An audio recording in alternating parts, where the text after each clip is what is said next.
चलो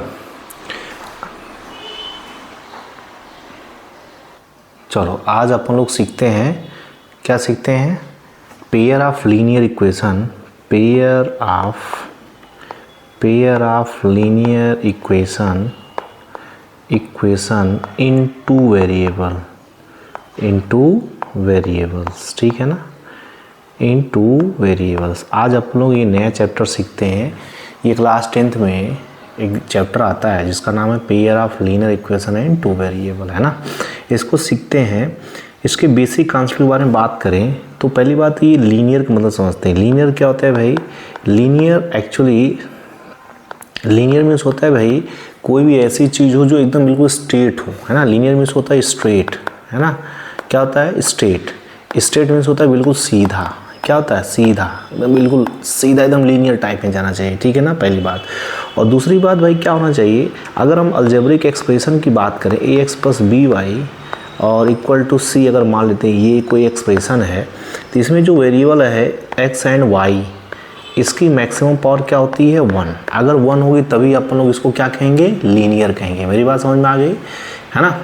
तो I think आपको समझ में आ गया स्ट्रेट मीन्स क्या होता है। स्ट्रेट मीन्स होता है भाई बिल्कुल लीनियर, है ना, बिल्कुल स्ट्रेट, सीधा एकदम बिल्कुल। जैसे अगर ग्राफ बनाए तो कोई भी लाइन बनेगी बिल्कुल ऐसे स्ट्रेट बनेगी, ना कि ऐसे कर्व बनेगी, इस तरीके से नहीं बनेगी, ऐसे ये ऐसे नहीं बनेगी। हमेशा जब भी बनेगी तो स्ट्रेट लाइन बनेगी, इधर से बने कैसे भी बनेगी अगर, तो हमेशा क्या होगी? स्ट्रेट होगी, ठीक है ना। तो ये होती है लीनियर।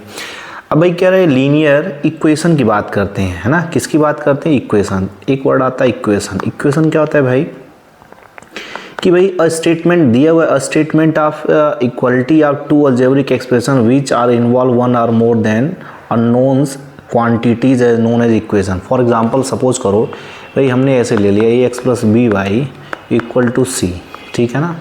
अब भाई इसमें देखो एक लेफ्ट हैंड साइड है और एक राइट हैंड साइड है ना। तो इक्वेशन तब बनती है जब left hand side equal to right hand side होता है, तभी कोई इक्वेशन बनती है ना।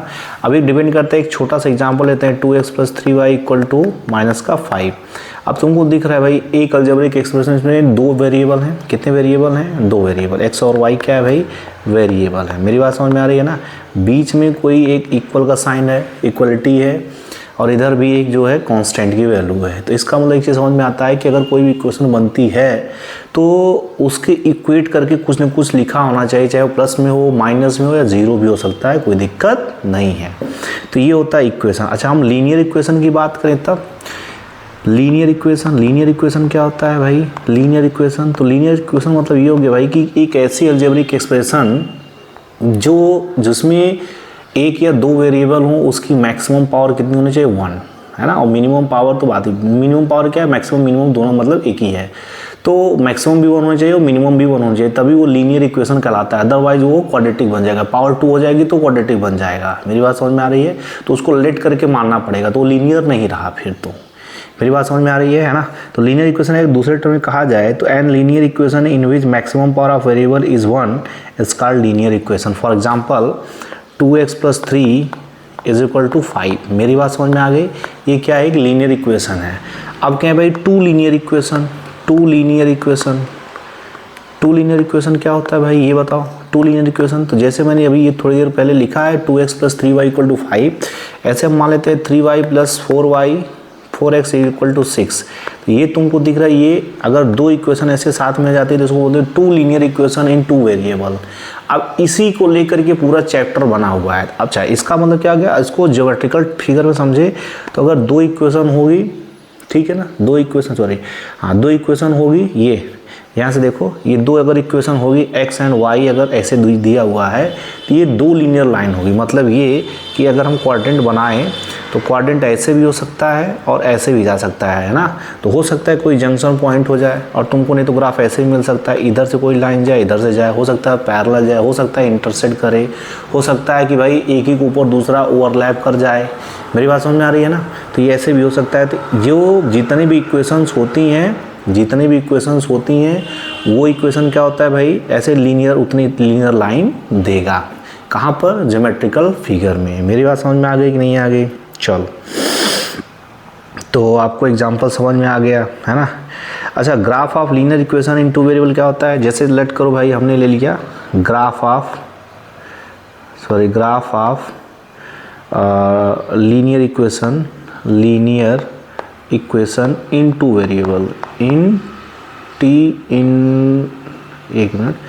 इन टू वेरिएबल, ठीक है ना, इन टू वेरिएबल। तो इसका क्या मतलब हुआ भाई, अभी मैंने तो आपको बताया, जैसे मैंने लिया 2x plus y is equal to 3 और हमने ले लिया 4x plus 3y is equal to 3, ठीक है ना।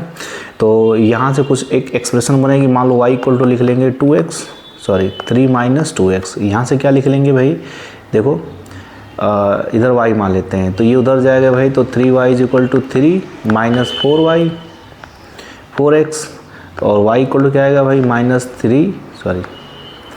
क्या आएगा भाई माइनस का 3। देखो